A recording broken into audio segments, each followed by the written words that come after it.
Hey everybody, it's Ron from Pick Dawgz, and this is Ron's Rundown. We're going to go over the MLB games scheduled for Sunday, May 7th, 2023. Now if you like what you see, make sure to give this video a big thumbs up and subscribe to our channel. Don't forget to put your baseball picks in the comments section below, and if you're looking for my best bet, you can find those at Pickdawgz Premium. Alrighty, let's get into it. Here are the games for Sunday in Major League Baseball. First up, it's the Baltimore Orioles taking on the Atlanta Braves. Tyler Wells and Bryce Elder are your starters. And by the way, this is going to be an early start time, 11:35 Eastern on NBC. Now, going into the season, I did not think Bryce Elder would be able to put together these numbers at the beginning of May. 36 innings. He's got a 3-0 record, a 1.75 ERA, a 1.06 whip, just under a strikeout per inning. He's limiting the free passes. He's limiting the sharp contact. And his last start against the Marlins, 7 innings, 6 strikeouts, no earned runs, no walks. Really impressive stuff. But what makes it even more impressive was the fact that he faced the Marlins in back-to-back outings. We know it's never easy to face the same lineup twice in a row. And Elder put together an even better start in the second time he faced the same team. So, on the other side, Tyler Wells, concerning numbers for him in his last couple of games, giving up 4 home runs in his last 11 and 2/3 innings. He struggled against the Royals in his last game, one of the worst lineups in the American League to start the year. 4 earned runs and 3 home runs. And the Royals have hit lefties pretty well, but against righties, they have not done too much at all. And for Wells being a righty, struggling in that game, pretty concerning stuff now having to face one of the more powerful lineups in baseball against right-handed pitching in the Atlanta Braves. I think the Braves get to him here, and I think Elder's good enough for the Braves to win this game in a comfortable way. Give me the Atlanta Braves on the run line, laying the 1.5 runs. Next up, we see the Boston Red Sox taking on the Philadelphia Phillies. Taijuan Walker and Tanner Houck are your starters. Both starting pitchers have really struggled, but I got to back the Red Sox in their bats against a righty. Taijuan Walker has 6.91 ERA overall now. He's given up 13 earned runs and 5 home runs in his last 2 starts against the Mariners and the Dodgers, and he's only able to go 4 innings and 3 1/3 innings in those 2 games. The Red Sox have the lowest strikeout rate and the highest team OPS in the last 2 weeks against right-handed pitchers, with the top 10 team isolated power to go with it. So they're crushing the ball against righties. They're putting the ball in play. I think Walker struggles yet again in this spot. And, Tanner Houck, like I said, not my favorite option, but I do think he is the better option here. And with the Phillies bullpen really struggling in that Dodgers series, if Walker's only able to go 3, 4, maybe 5 innings, it's a lot of bullpen, a lot of relievers that the Phillies are going to have to bring in for this one, and I don't really trust it. So give me the Boston Red Sox here on the money line. Next up, it's the Toronto Blue Jays taking on the Pittsburgh Pirates. Yusei Kikuchi and Rowanzi Contreras are your starters. Another game where both starting pitchers go into this one not really in the best of form. Yusei Kikuchi, 4 1/3, 9 hits, 5 earned, and 2 homers against the Red Sox his last game. Rowanzi Contreras, 5 1/3, 6 hits, 4 earned, and a homer, 4 walks against the Rays in his last game. I will say, though, the Rays, one of the best lineups in baseball against righties this year. It was a tough spot to be in for Rowanzi on the road. And overall, I do think he has the better stuff. I think he's going to want to have the better season for the Pirates in that rotation. So I do like his chances a little bit better than Kikuchi's here. As when you look at the Blue Jays, in the last 2 weeks, they haven't been the best lineup against righties. 16th in team OPS and right around 15th in isolated power. So right around league average. But the Pirates against lefties, they've been above league average in the last 2 weeks. A pretty low strikeout rate. Pretty good team OPS and isolated power numbers to go with the top 10 in isolated power. So, I do think the Pirates have the edge here in the first 5 innings. Don't really love their bullpen. I think the Blue Jays have the advantage there. So I would just take the Pittsburgh Pirates on the money line in the first 5.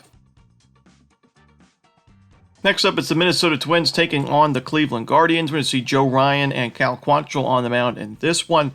Joe Ryan's off to a great start this year, 5-0 with a 2.37 ERA, and even better numbers on the road, 3-0 with a 1.8 ERA, 26 strikeouts in those 25 road innings. And last year, he pitched very well against the Cleveland Guardians. Not many pitchers in this rotation did, but Joe Ryan was one of them. He had a 1.83 ERA in 19 2/3 against Cleveland, only giving up 2 home runs with 17 strikeouts, a very low opponent's batting average of 200. I think Ryan pitches well again. And, Cal Quantrill, although he was a money-making machine last year for the Guardians, not off to the best start this season, at least in terms of, 4.73 ERA, only 17 Ks in 32 innings. Now, the Guardians have still been able to win 3 of his last 4 starts, but I like their chances in this one. Give me the Minnesota Twins on the money line. Next up, it's the Colorado Rockies taking on the New York Mets. Ryan Feltner going for Colorado. No official starter for the Mets right now, but this Mets lineup has really struggled as of late against righties and lefties. the bottom of that lineup, not really doing much of anything. And Ryan Fellner going into this game, pitching really well, his best baseball of the season, maybe even his major league career, as his last 3 starts, no earned runs against the Phillies, no earned runs against the Guardians, and only 2 earned runs against the Milwaukee Brewers. He's missing bats. He's got 30 strikeouts and 30 1/3 innings, and he's only given up 2 home runs this season. I think he pitches well here. And the Rockies' offense on the road against the lefty, against the righty, has struggled overall in 2023 and in recent years as well. So give me the under in Colorado, New York. Next up, it's the New York Yankees taking on the Tampa Bay Rays. We're going to see the ace for the Yankees on the mound, and Garrett Cole. No official starter for the Rays right now. I am seeing Josh Fleming listed on ESPN. Could be a bullpen game as well for Tampa Bay. And Garrett Cole, it's tough to bet against him. Even though the Yankees lineup has not been great behind him, Cole has got a 5-0 record with a 1.35 ERA, 52 strikeouts in 46 2/3 innings. Now, a couple of seasons ago, Garrett Cole really struggled against this Tampa Bay Rays team, but last year he was outstanding against Tampa Bay, really bounced back in a nice way. 25 1/3 innings, 35 strikeouts, and a 1.07 ERA, a 149 opponent's batting average. He didn't give up a single home run as well, which is also a big problem he had against the Rays, giving up a lot of solo home runs at Yankee Stadium. But he's pitching well this year. He pitched well against Tampa Bay last year, and I don't trust this Rays bullpen going forward. I mentioned a lot of videos. This is a Rays bullpen that's one of the highest Sierras and xFIPs in the league. There's a lot of regression concerns in this bullpen. I think the Yankees take this game behind Cole. So give me the New York Yankees on the money line. Next up, it's the Oakland Athletics taking on the Kansas City Royals. We're going to see Mason Miller and Ryan Yarbrough on the mound in this one.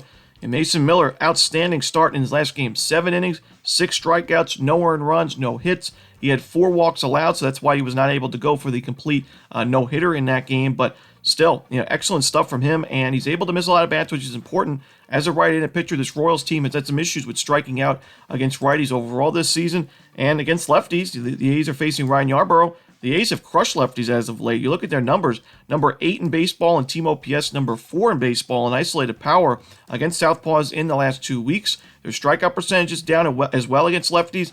I think they get to Yarbrough, who's got a 7.4 ERA. His last start giving up 5 earned runs, 3 walks, and a home run against the Orioles, and an 11-7 loss for Kansas City. In fact, the Royals have lost each of the last 4 games that Yarbrough has appeared in. Give me the Oakland Athletics here on the money line on the road.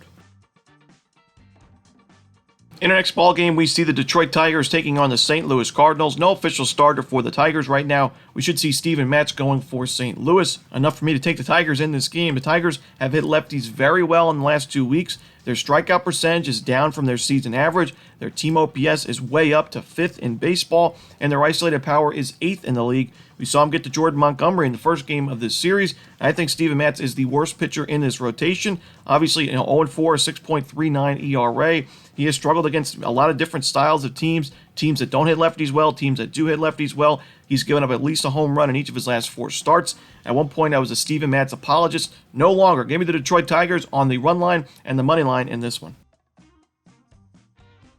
Next up, it's the Miami Marlins taking on the Chicago Cubs. We're going to see Sandy Alcantara and Hayden Wesneski on the mound in this one. Surprisingly enough, Hayden Wesneski's in better form than Sandy Alcantara, the reigning NL Cy Young winner, is in his last few starts. Wesneski, 11 innings, his last 11 innings, 2 earned runs to the Padres and Nationals, while Sandy Alcantara, he's given up a lot of base hits, a lot of walks. He's given up at least 1 home run in each of his last 4 games, and the earned runs as well. He's got a 5.09 ERA. When you look at the last 2 weeks for these two teams, these two lineups, the Miami Marlins against right-handed pitching has really struggled. They're 26th in baseball in isolated power. They're 24th in team OPS. So I just can't trust Miami in this spot. They're struggling as of late. Give me the Chicago Cubs on the money line. Next up, it's the Milwaukee Brewers taking on the San Francisco Giants. We're going to see Ross Stripling going for San Francisco. No official starter for the Brewers right now. This could be a bullpen game for Milwaukee. And I've mentioned I do think this is one of the more overvalued bullpens in baseball going into the season. I think Devin Williams is one of the better closers in baseball, but the rest of the bullpen, when you look at the projected WAR, not really where you would want to be if you're Milwaukee. And Ross Stripling on the other side, although he's pitched well his last start against the Astros, that's a Houston Astros lineup that we've mentioned a lot of times has really struggled against right-handed pitching. Overall, I still don't have a ton of faith in Ross Stripling. He's also a guy that doesn't go too deep into ball games, so they're going to have to rely on that San Francisco bullpen. A bullpen is right around league average, in my opinion, but for a lot of innings, that's not where I'd want to be with San Francisco's pitching staff. The Brewers have hit righties well. They're a few days removed from that Coors Field series, so their bats should be fresh or a little bit better, in better shape than before. So give me the San Francisco Giants, Milwaukee Brewers over in this one. Next up, we see the Texas Rangers, Los Angeles Angels game. We're going to see Martin Perez and Jose Suarez, two lefties on the mound in this one. Jose Suarez, we backed him in his last start against Milwaukee because it was a great spot for him. He struggled mightily in the game before against the Oakland A's, but he was facing one of the worst lineups against lefties in the league. And the Brewers, a team that strikes out a ton and has very low team OPS and isolated power numbers against those lefties. But now, Suarez is facing a much tougher lineup and a team that's really solid against lefties in the Texas Rangers. I don't think Suarez fares too well in this game. His control's been off a little bit, and the Rangers right now 6th in baseball in team OPS and isolated power against those lefties. And I mentioned Suarez's control's been off. The Rangers also have the 3rd highest walk rate, 12.1% in the last 2 weeks against those left-handed pitchers. Suarez has walked 5 batters in his last 10 innings. You go back a start before that, he walked 6 batters in 3 1/3 against the New York Yankees. I think Suarez is in trouble in this game. Martin Perez, he pitched pretty well against the Angels last year, and overall he's having a great season, 4-1 with a 2.41 ERA. The Angels' numbers against lefties have tailed off a little bit, and you look at the last 2 weeks, and I do think the Perez is the better option here on the mound. So give me the Texas Rangers on the money line. Next up, we see the Chicago White Sox taking on the Cincinnati Reds. Michael Kopech and Graham Ashcraft are your starters. I'm going to isolate this game to the first 5 innings, as even though the White Sox bullpen has really struggled in 2023, I don't have a ton of faith in the Reds bullpen either, and I think the big advantage that Cincinnati has in this one is the starting pitching matchup, with Graham Ashcraft pitching well overall in 2023 and even better numbers at home, which is surprising because Great American is one of the more hitter-friendly parks in baseball, and he's got a 1.42 ERA in 19 innings at home this season, so pretty healthy sample size. He's pitched more games or more innings at home than he has on the road. Michael Kopech is a 5.97 ERA, walking a lot of batters. His strikeout numbers have picked it up a little bit, but still his control has just not been consistent. And I think he struggles in this game early on. So I'm going to take the Cincinnati Reds in the first 5 innings on the money line. Next up, we see the Houston Astros taking on the Seattle Mariners. Brandon Bielak and Bryce Miller are your starters.